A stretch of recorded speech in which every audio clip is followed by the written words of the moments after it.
Hi everyone. So here we are again, lovely morning coffee together. And today we're delighted to be able to talk to Screen Scotland.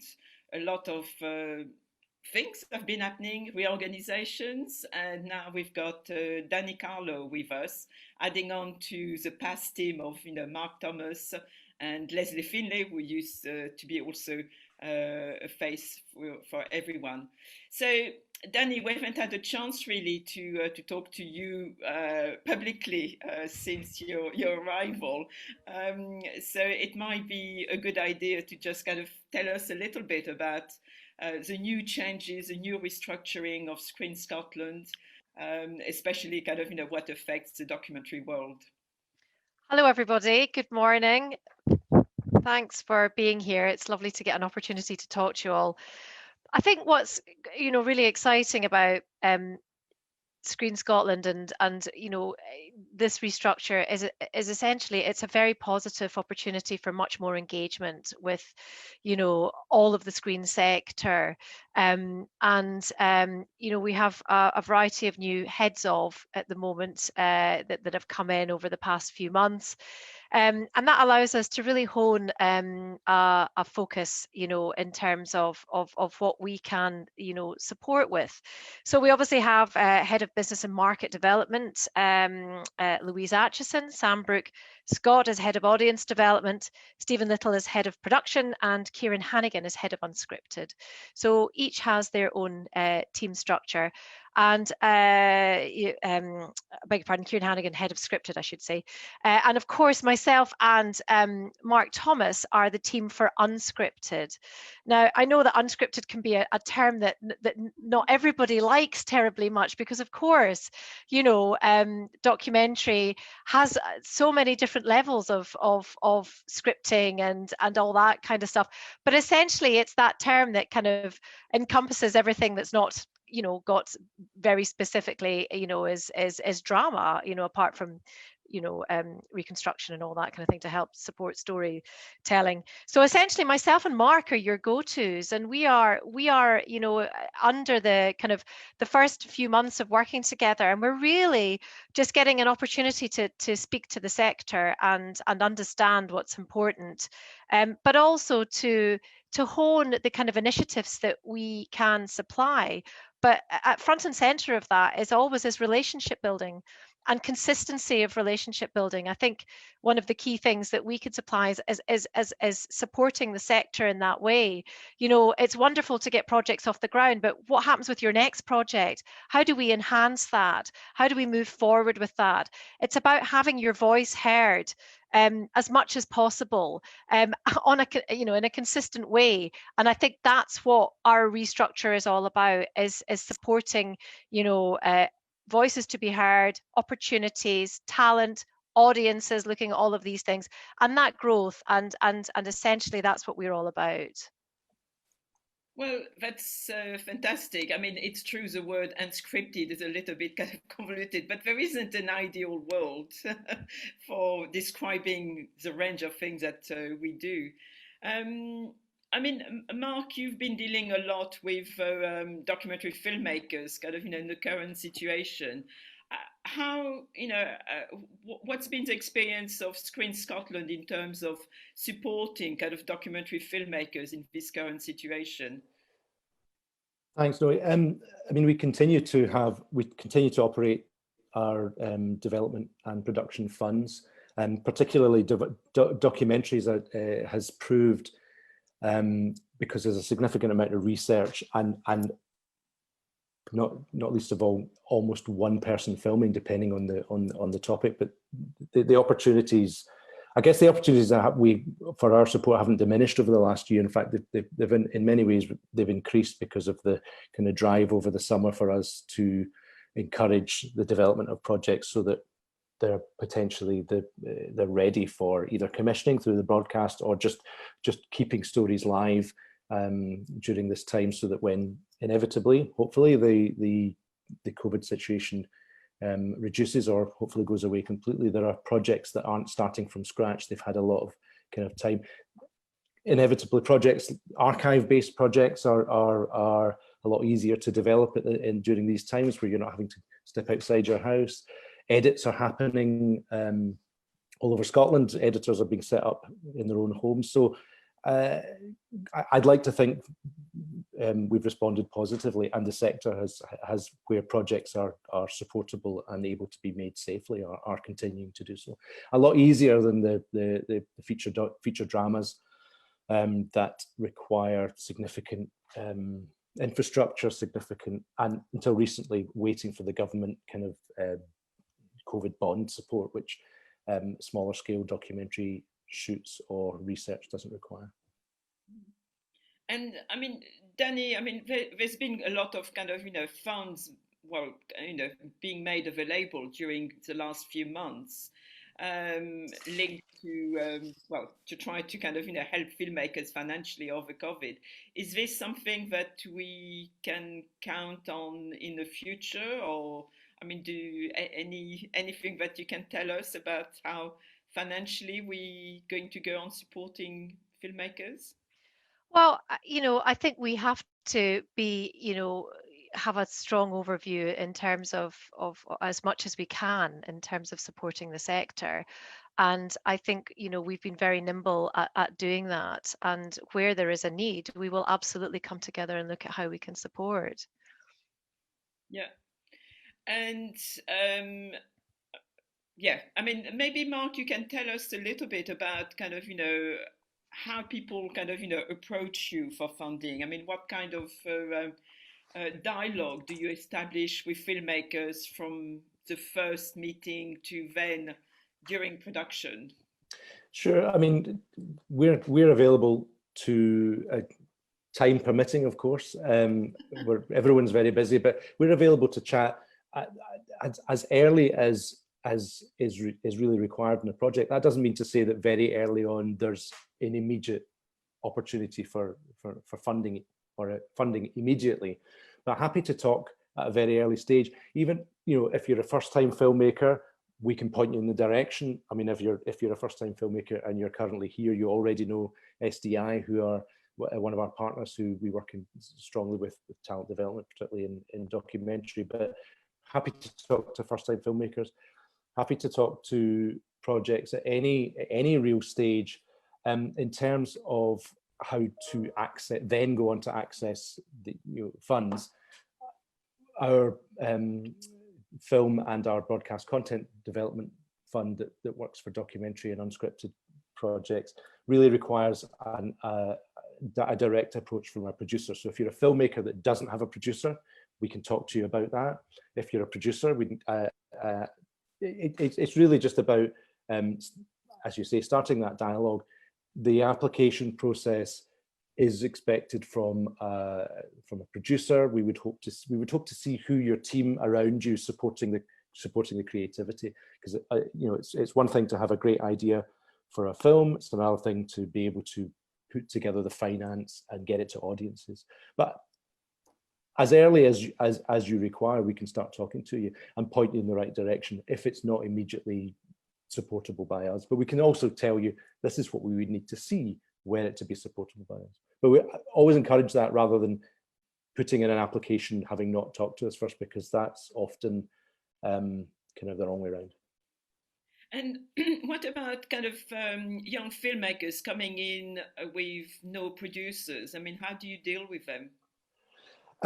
We often point them towards you guys because beyond SDI. Beyond it, yeah. Well, I mean, there's limited to what we can practically do, because we say young filmmakers, maybe just new filmmakers rather than specifically young, but the opportunities for, in partnership with SDI, we work on a kind of talent pipeline whereby they offer first-time filmmakers to be able to develop and make creative short documentaries, which is the first rung on the ladder of then moving through. And perhaps you might get the opportunity to work on the Right Here program, which is the half hour for a broadcaster, and presumably that's the kind of route that either gets you into working in the unscripted sector or ploughing the furrow of wanting to make your feature film.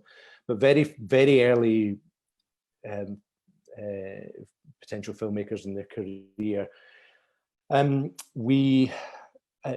Number one, you need to go, I would point them in the direction of what the best kind of industry related festivals that they might want to attend, particularly in the UK. If they're an emerging filmmaker, it might be more difficult to fly off to Amsterdam or off to Hot Docs in Canada. But the Glasgow Film Festival does a really strong industry program every year. Edinburgh Film Festival has those industry links, and that would be the kind of first port of call to just start networking, start getting to know, and also watch the emerging films that are coming out of Scotland and just get to know who those filmmakers and those companies are. There's no real exact science to it, as you know. We would point someone to SDI, and SDI has the Bridging the Gap program, but they can't make every single short going. But you guys have wider networks that you can point towards, and also the kind of industry surgeries that you put on are a really good kind of opportunity. But networking is kind of the first port of call that we would point to. Yeah, very important, and that's why those morning coffees are very important in order to keep the networking alive during this COVID period. Yeah.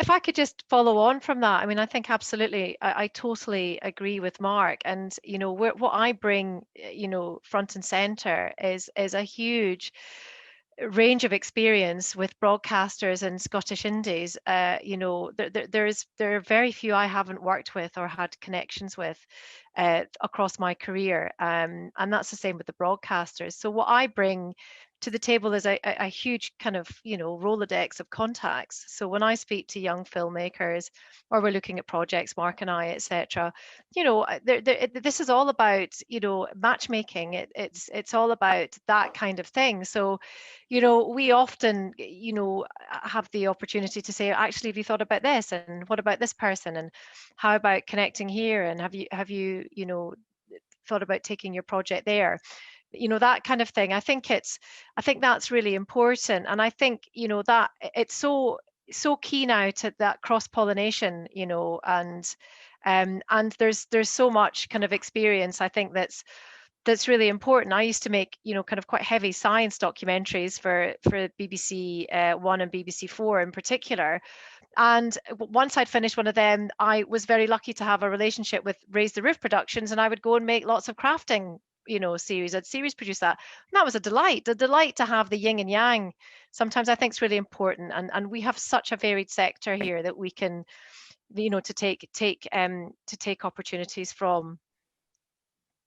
Yeah, I mean, we do need to find some form of kind of organic balance to become sustainable filmmakers, and I guess, I mean, there's no miracle. It's kind of mixing different the world of television and independent filmmaking, which really allows us to keep surviving. I mean, Dani, I mean, obviously you're very busy in creating strategies, kind of, and connections, kind of, between broadcasters and filmmakers. Are you going to also get involved in execing kind of the films? And if so, maybe you can tell us a little bit, what does it mean being exec producer at Screen Scotland? I think, in answer to the first part of the question, potentially yes, there will be projects that I very much steer, and I'm very excited about working closely with SDI. I think it's a wonderful opportunity to do that. I think exec producing is it's a hugely important part of a project's trajectory, and I think very good executive producers can bring so much, and I think sometimes it's forgotten that relationship should very much start right at the beginning of of a project, because I think there's so much experience that can be brought to it, and then steering the narrative, steering the support required, all that kind of thing. So Mark and I are always talking about the importance of the right exec for project by project, and how that can support, and also, you know, writing support where necessary, you know, all that kind of thing, I think all helps to support storytelling. And just Yeah. from a kind of investor point of view, we obviously bring significant finance to projects. That takes a lot of oversight and management and discussion between producer, between lawyers, the backroom kind of stuff that isn't directly connected to the creative, the narrative and the story, but it's all about rights and protecting the producer and advising and offering guidance when it comes to sales and distribution agreements, and those are the kind of financier executive roles that we also offer, both individually but also as a team. We're significantly supported by business affairs. We have a finance department. We use external media lawyers when it comes to the production investment, our lottery production investment that we put in, and we've got great contacts just through experience as an organization with the kind of the understanding how broadcasters work, tax credits, all those things that aren't even talking about a frame of the film, but talk about the support of getting that film out there, making sure everybody gets paid and making sure that hopefully that the filmmakers, the producers are supported and protected. So that there's quite the executive producer that you bring on for with great kind of creative heft that you might bring that's external is a slightly different role from one of the aspects of what we do as well. But we also look at rushes. We also, you know, where required, and one would hope, I mean, the best projects are the ones where the filmmakers recognize another pair of eyes on your project is there purely to support rather than to hinder. Well, from the filmmaker point of view, it's really important to be able to get your feedback, because you've seen the project on paper when funding application came to you. It's always, as a producer, it really is important to see, okay, so we've done this journey, and what happened kind of during that journey is obviously reflected with the new material. So to have someone like you guys were kind of involved at the beginning, when it was just an idea, to now footage. I mean, that's, you know, the way you can mirror that evolution really matters. So I think it's great that you are involved at that level. And I think it's encouraging bandwidth for, you know, creative teams, you know, making a documentary. It's allowing the space to really think about what the next steps are, you know, through that process, and that's, I think, something that you know, we can work very closely with filmmakers on, is like what is the next level you need to get to, and how do you make sure that you're getting the biggest opportunity to do that. And I think that it's, you know, it's not just about getting the film made, it's about all of these key kind of moments on that path of just ensuring there's enough kind of rigor and time to discuss and the right expertise that can support, etc. And I think that's what Mark and I want to be able to just, you know, say, have you thought about this? And, you know, and that kind of thing. And I think that is what a relationship with us is about, is those opportunities to have those kind of conversations and take it from there, really.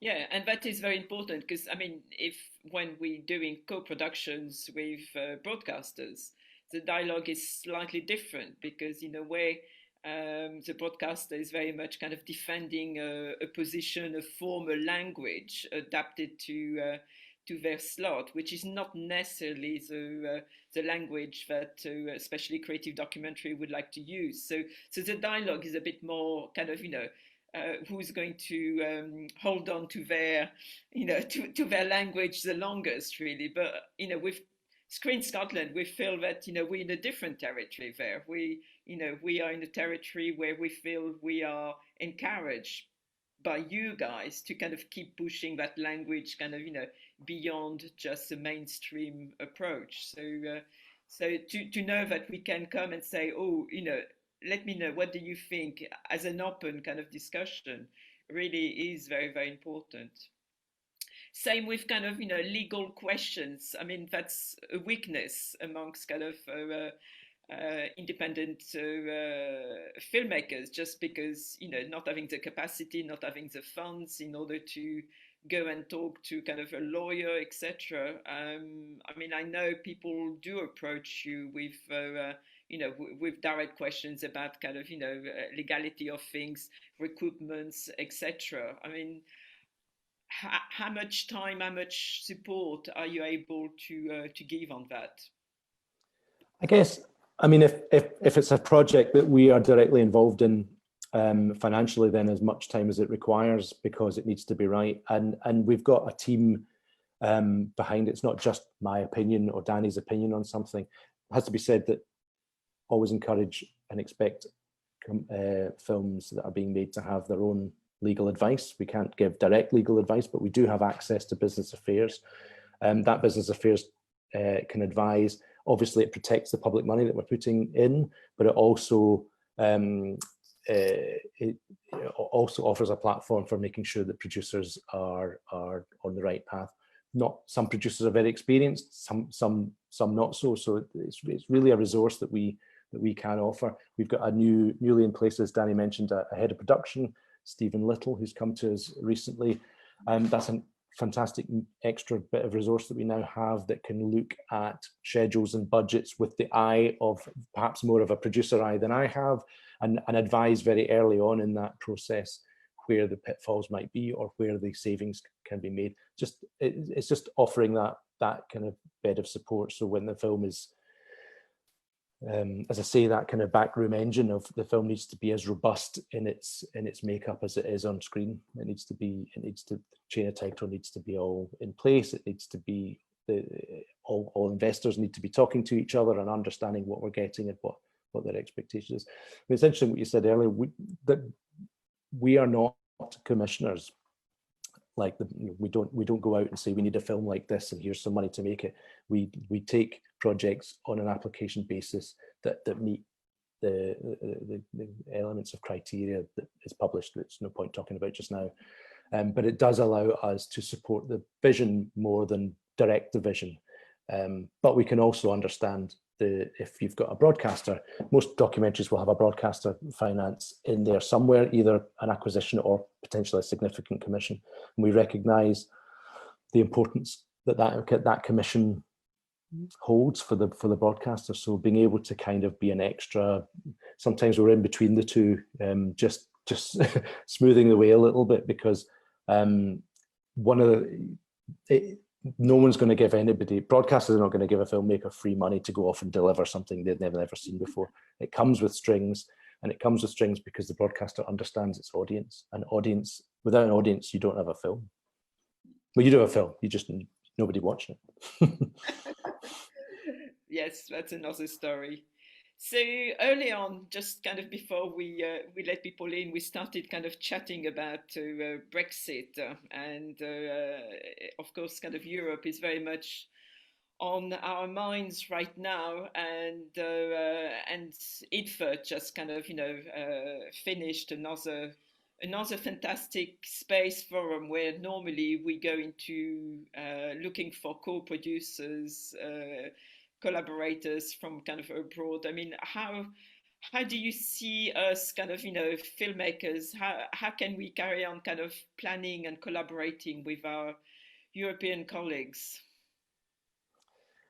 I mean, co-productions remain hugely important, possibly even more so in the post-COVID times that are coming, when money will be inevitably more difficult. I mean, we see Scotland and the UK as still being very much open for business. There will be Brexit-related administrative hurdles to no doubt, such as gear carnets and movement of people. Again, these are not elements that I have directly significant experience in yet, but as an organisation, we will have an online resource that we update as and when we can, or as and when the information is there. BFI also a really strong resource for answering those questions. But co-productions remain really important, particularly because those co-productions open up platforms and markets and audiences I guess it's really just being sure that if the co-production is suitable for your project, it's not just about chasing the money, it's actually providing a real creative kind of benefit to the project, either in personnel or in access to contributors, those type of things. Whatever co-production you do, pre or post Brexit, that person's or that company's territory will expect something for their money, so that's worth making sure that that's appropriate to the film. But co-productions open up finance and audiences. Yeah. Dani, do you want to add on anything more on co-productions? I think it's definitely echoing Mark. We are all at the moment across Creative Scotland working together to, you know, ensure that we're giving as much information in as simple and as clear a manner as we get it, you know, and, you know, we are putting together you know, a web page at the moment that hopefully will have out around about you know, sort of mid to end of December, so we've got much more information on that. The BFI have some information. Obviously there's the governmental websites as well, so as more clarity we hope, you know, comes through in terms of what's happening, we will absolutely be ensuring that we are getting that information out to the sector. I think that we also have to remember that we are resilient, you know, as filmmakers. You know, we always find ways to support, you know, and find the right support, you know, and I think that's key. As Mark says, we're you know, Scotland is open for business, you know, and we are looking at opportunities, and through projects that we have on our desk at the moment, you know, co-production opportunities, etc., looking at how we ensure those are, you know, are there. So I think it's that the kind of paperwork elements and those kind of things are very much going to change, but we absolutely have to find the routes that required to get projects funded, and Europe is obviously a very key partner for us. Well, festival delegations that we do together is certainly kind of, you know, very important in order to take people out to documentary markets and introduce them to co-producers, potential co-producers, potential co-broadcasters, etc. I mean, all that really, really has been important and will be even more important now, I guess, in this kind of, you know, Brexit kind of period that we about to enter. But also, I mean, at SDI, for us, you know, to welcome people from, you know, elsewhere, and for example, through Edinburgh Pitch, to come and pitch kind of, you know, in Scotland matters, and them associating being in Scotland and developing contacts with other international kind of key funders is really, you know, exciting. And when you know, at IDFA, when we see films being screened who had been pitched and received interest at Edinburgh Pitch, it's always kind of gives us a little thrill of pride. It's kind of, you know, our international babies, kind of, you know, and I think that spirit needs to not only go on but be reinforced really within Scotland. That's as far as I can see, it's our way forward. But definitely. So I think it's time maybe to pass on to floor to the questions that people have been putting through chat. Yes, thank you everyone. You've been very organized. So I think the first question that was asked several times in different shapes is, how can we get in touch with you, Dani and Mark? What is the main contact? How can someone send make that first contact with the Unscripted department? I mean, yeah, it's probably through email is probably the best way. I mean, you can come through us through our inquiries email in the first instance, and they are always passed on to us, and we can take it from there, really. Thank you. And then there's a question linked to audiences, and you were both saying the importance of audience, and The question was actually about outreach and the need for reaching out to wider audience now that beyond the broadcast route. So the question is Screen Scotland prepared to support research and development of outreach campaigns and impact work during the production phase, rather than doing it during the distribution phase? Because this is a turn a lot of international funders and European funders have taken to allow this outreach work to be budgeted within the production budget, because it needs to start quite early on to be effective. So just wondering if you had any comments on this. My comment would be, we can support development. We can support documentaries through development. We would hope to see where appropriate to the project, those outreach opportunities being looked at even during development. Outreach can only ever get your story out, get your story stronger, and potentially unlock other funding opportunities. So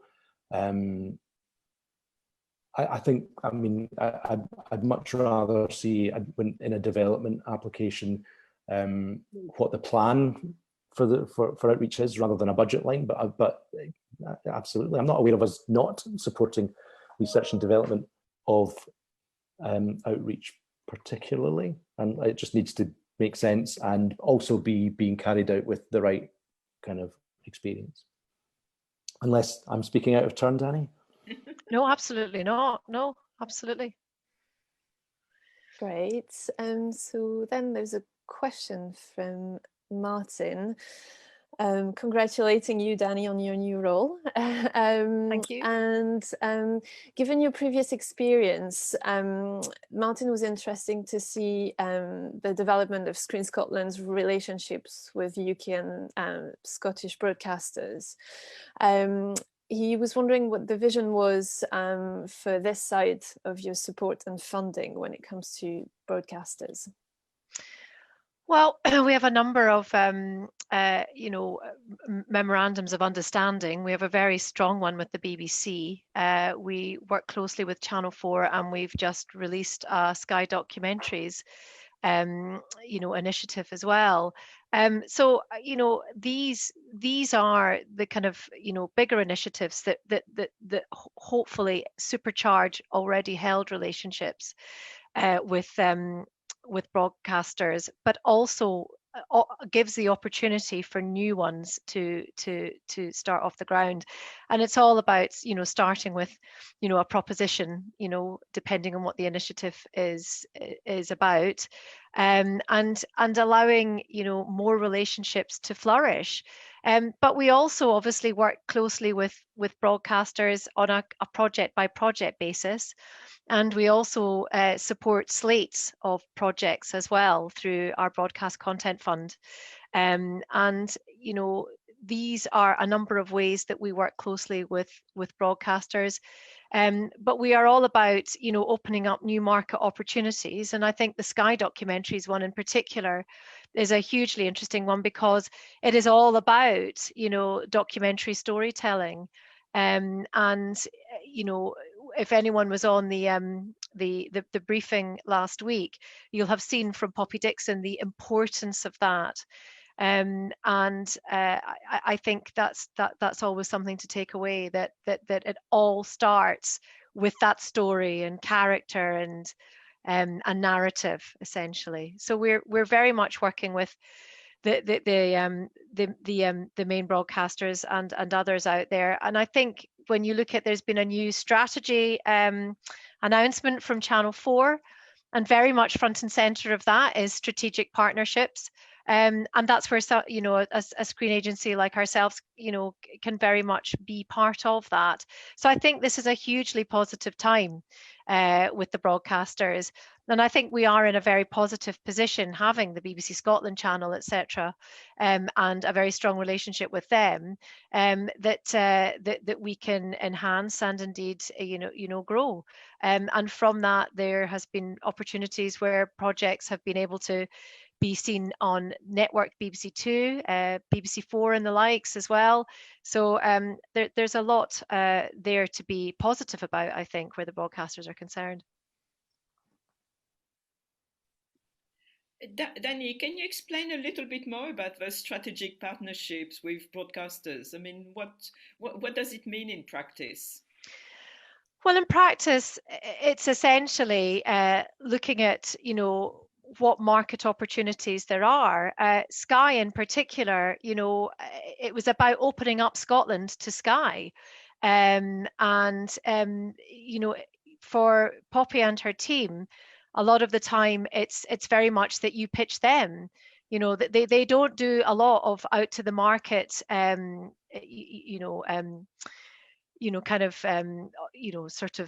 opportunities for people to get, briefings, that kind of thing. So this was a real chance for Scotland to kind of, to kind of, connect, whether that's producers and, production companies, etc.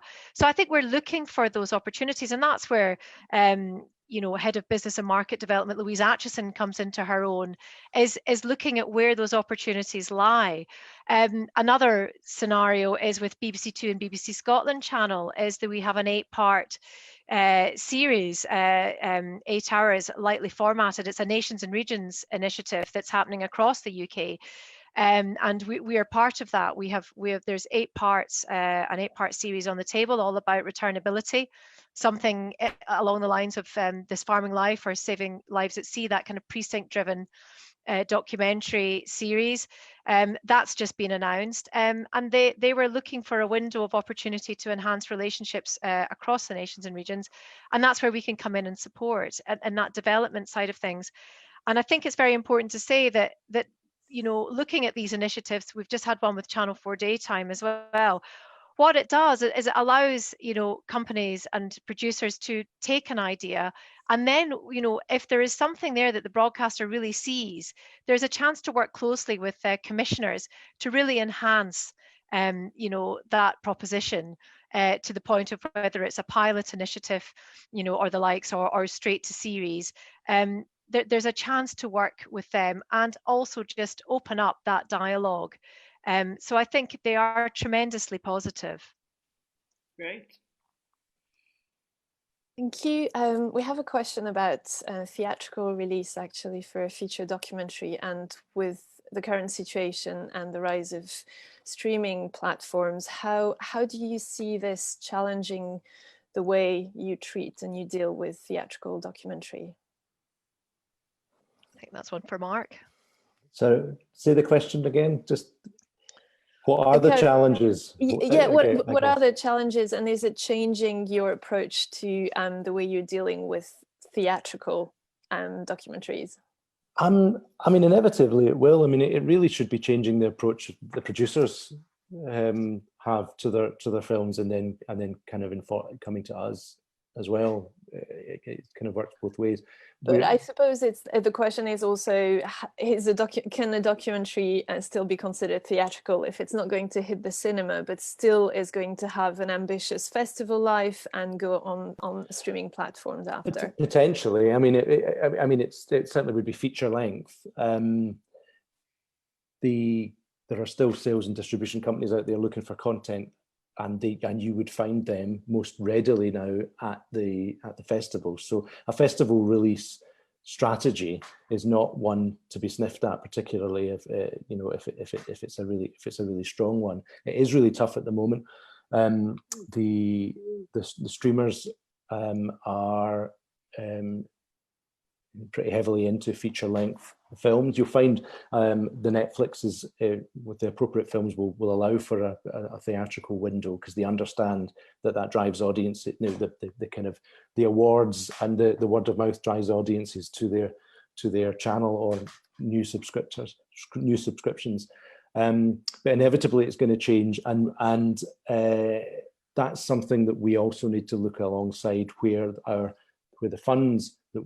the lottery funds that we have for theatrical release feature films, drama and documentary, comes from the DCMS Film Fund, which is about supporting the independent theatrical release sector, which is traditionally requiring of intervention because of the heavy pressure from the commercial sector. So it is a very fluid landscape.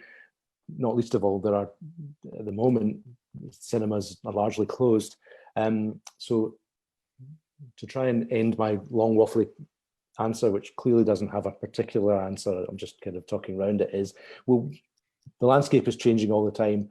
Festivals are happening and they're really important. IDFA's just happened, but it happened online.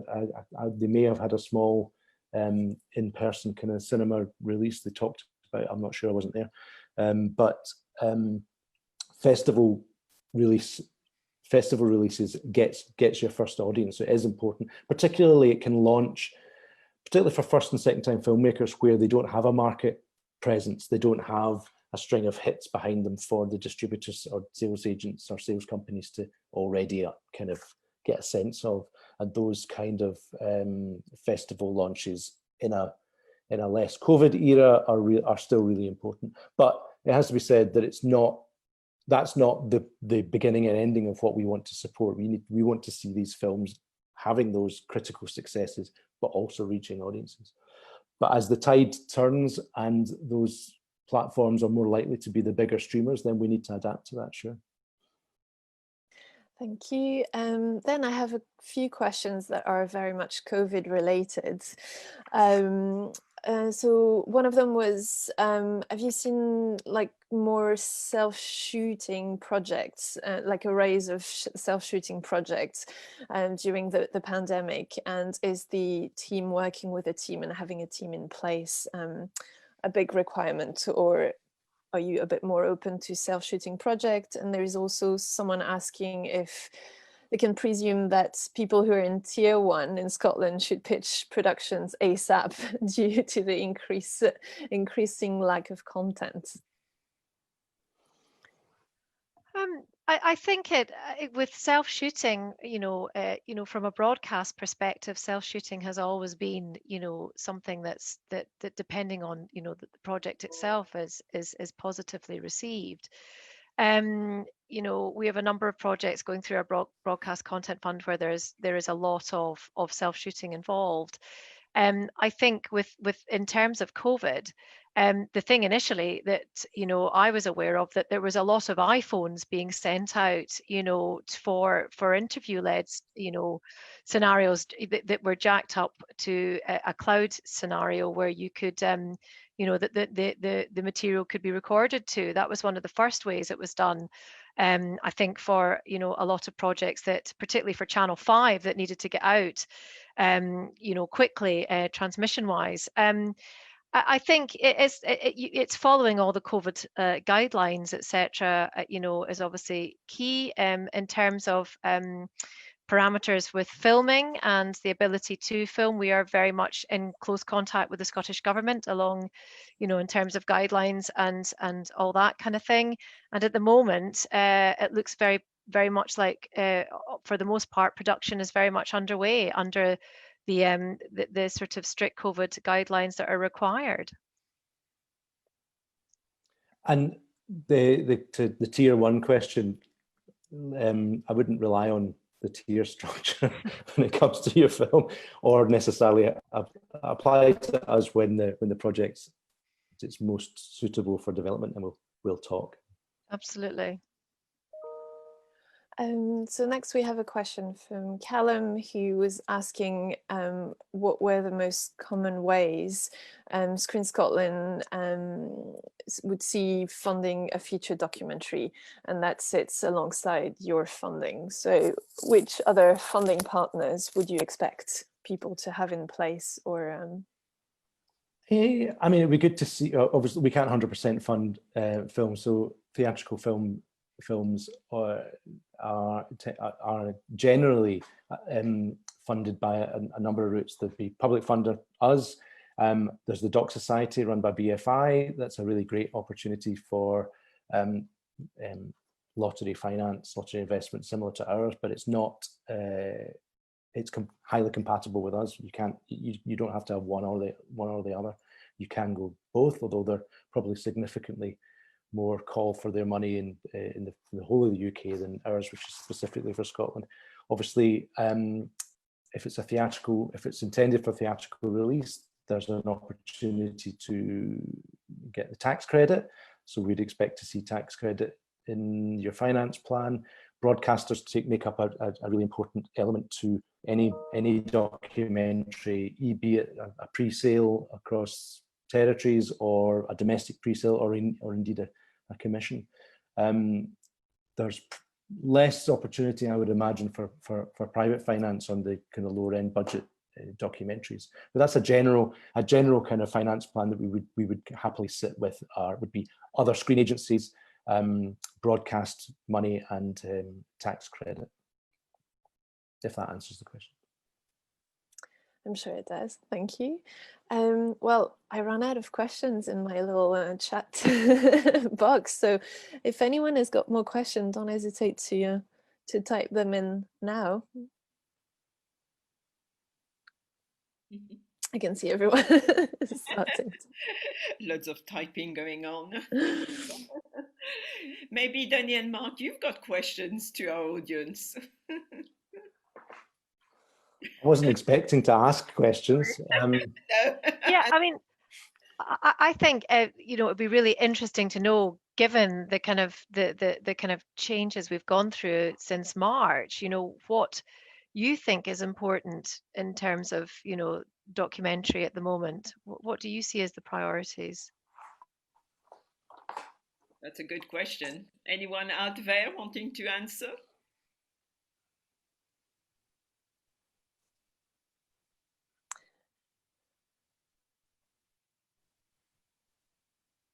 Funding and support.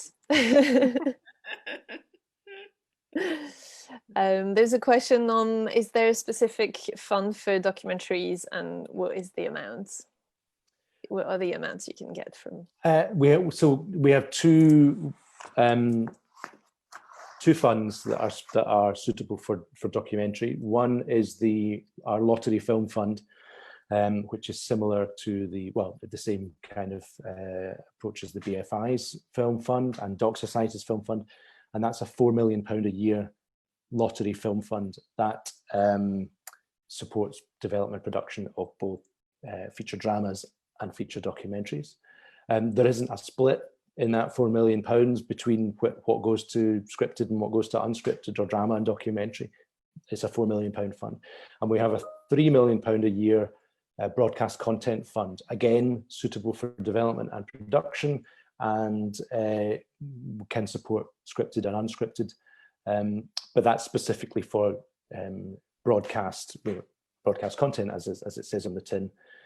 So that's the two development and production funds that we run. One is specifically for theatrical feature films, and the other one is specifically for broadcast content programming.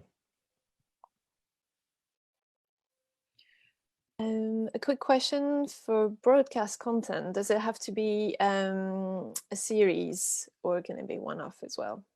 Doesn't have to be a series. Scale and scale is a big thing for the broadcast content fund. The kind of what the government has set us to do with that fund is all about growing the sector, creating companies and projects of scale. So a returning series for Channel 4 is probably more in what the broadcast content fund is trying to do than necessarily a one-off half-hour or hour documentary for BBC Scotland, potentially. It really depends. If you're very experienced, then we need to make you more experienced rather than keep you in the norm. So, but scalability is important. Returnability, offering opportunities that not just for the filmmaker themselves, but progress the skills and training and diversity opportunities for the whole sector. So that's far more. The broadcast content fund is far more about that, and a lot of that to do with the fact that broadcasters come with potentially significant commissions. So it's not about adding to a tariff. It's about offering additionality through public funds. Then there is a question which I think I can answer. Sorry, it's more about emerging filmmakers and incentives for people who do not fit the label, as in who are over 25, for instance. And I just wanted to say that when it comes to our initiatives at SDI, most of them, what we mean by emerging filmmaker, it's not young filmmakers necessarily. It's just people with a certain amount of experience. So someone who maybe has done a short in the past, but has not made that step to making another film. As far as we are concerned at SDI, we don't see age as an issue, and we've had emerging filmmakers of all ages selected to our initiatives. But maybe Mark, you can, if you want to say something about that as well. I would agree. I think I mentioned that earlier on. It's not about being young, it's about being new, because filmmakers come from all over the place. The diversity is really important. Diversity of voice, on camera, behind camera, is really important. And often more experienced humans come with transferable skills and life experience that are really rich and important to be told. So no, I would agree with what you just said there, Fleur. It's not about being 20. It's about being talented and having potential. Also, sorry, just kind of to add on, I mean, tougher for people who haven't had the opportunity to go and do a film course, and just because people don't have a degree in media or in film, it doesn't mean that they cannot be filmmakers. Quite the opposite. Some really interesting filmmakers are coming through very different worlds, and that often means that not when they are in their 20s, but much later on in life, having to kind of go around the block several times before they finally start putting their stories onto screen. So I've got 4 questions, and I think it's okay if we stop after these 4 questions. So if you can still send us a few messages in case you have more questions, but I'm just going to stick to these 4 for now. So the first one was from John. In the past, many of us have relied on decent budget from BBC Scotland, and now that they are rather small, we are disadvantaged compared to other companies with their national broadcaster on board. What could you do to help with this, working on with BBC Scotland on maybe upping the budgets for creative documentary? Which John asked that? Am I looking at him? John. Potentially. Yeah. I mean, our John. Yeah, our John. I mean, it's difficult. I don't know that we've got significant. I mean, maybe Dani would disagree with this. I don't think we've got significant power to force BBC Scotland to increase their budgets. But what we can do, and what we do, other than to continue to support Scottish companies and talent with appropriate projects, is to offer those opportunities to take their projects. To continue to offer the opportunities to take those projects to the market, to find those where that other financer needs to be that can plug that £50,000 that's now missing from your budget, and we do that with SDI in terms of our delegations. I think that's my answer to that. Offer more access to where the other money is, rather than necessarily have the ability to encourage the BBC to increase their budgets. That said, the BBC will know that we would like them to put more money into projects, and they will be working within their own parameters, I guess. But market opportunity is key there. I would completely agree. I think across the board at the moment, every broadcaster is under pressure, and their tariffs are, etc.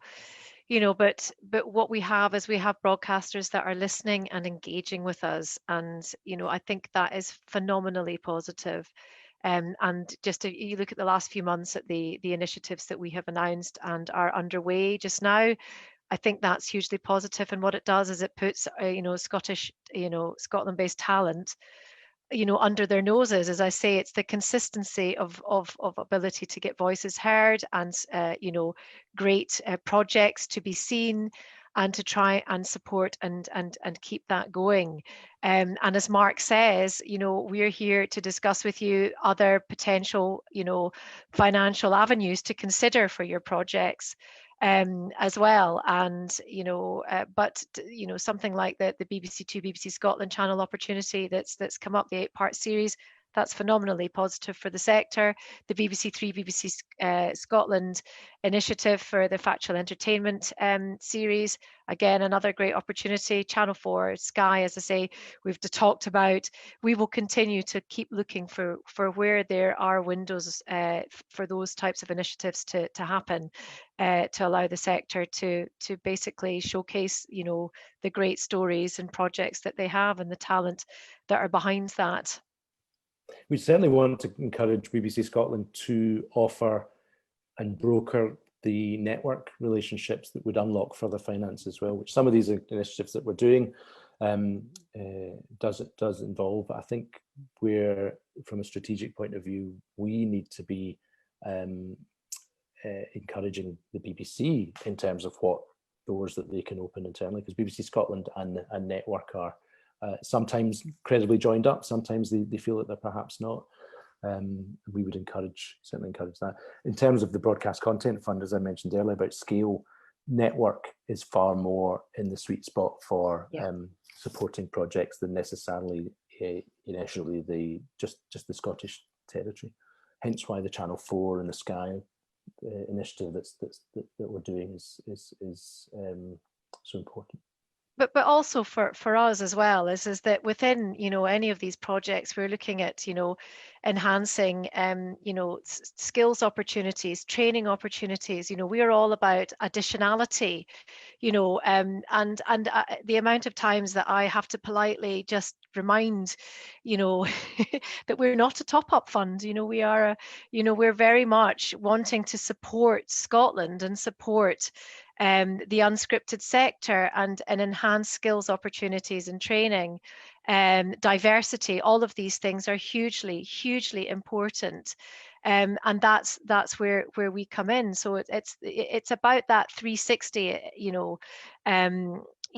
Look at a project. What are all the opportunities that can come from that, and that's what we're all about.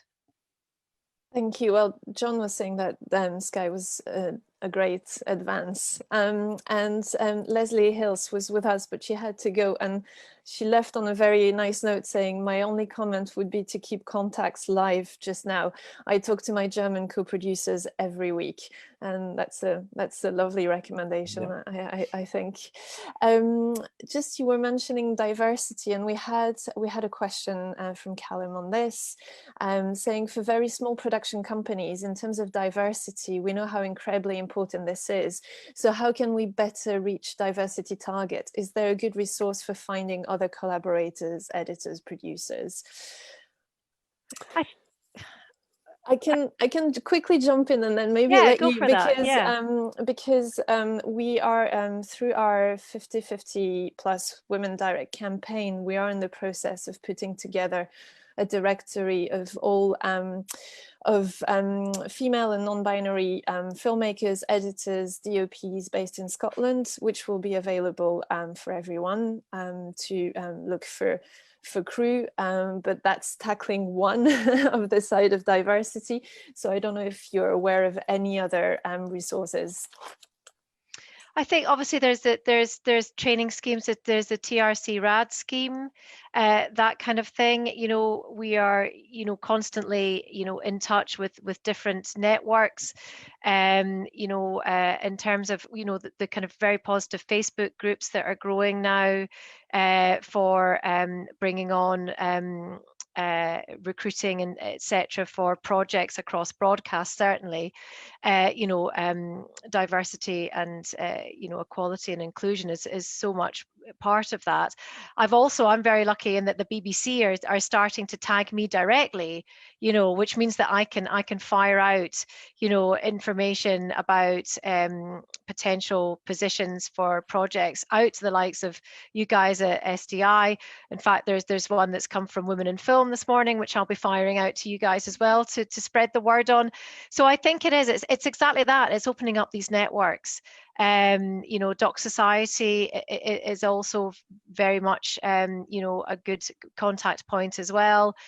So I think it is just enhancing those connections as much as possible. And I would say that production companies now are really trying their hardest, to make sure that they are thinking very hard about diversity and on all levels. And I think that's it, is just, get in touch with SDI, with us at Screen Scotland, and we can point you in the right direction. Oh yes, and I should also say Allison Smith is our EDI screen officer, who is a wonderful, contact, for all sorts of networks and organisations, etc. So Alison's a really great resource and a sounding board as well, and I can put you in touch with her too. Please feel free to come via the inquiries for myself, and I can point you in the right direction. But I think it's a very positive time, and for encouraging equality, diversity and inclusion as much as possible. Thank you. And I had one last question from Anne, who was asking, is there a best time of year to apply for all these funds, given that there is limited money? When is the beginning and the end of the period where Screen Scotland get the money, or the money runs out? Well, we have a rolling fund, so you can apply given around the published parameters all year round. We work, Creative Scotland, including Screen Scotland, works on financial year, so March 31st. So 1st of April is where one would hope our funds are replenished. There isn't, I mean, I suppose you could try and play the odds and hope that perhaps towards the end of the year there's less money in it than at the start. That's inevitable. But it's really more about the project being at the right time for support than necessarily at the tail end or the start of the year. But that would be my advice, is that the 1st of April, one would hope that the coffers are full, and the 31st, we would hope they were empty so that we can justify refilling them again. But it's more about when the project is right for support, I think would be my first bit of advice on that.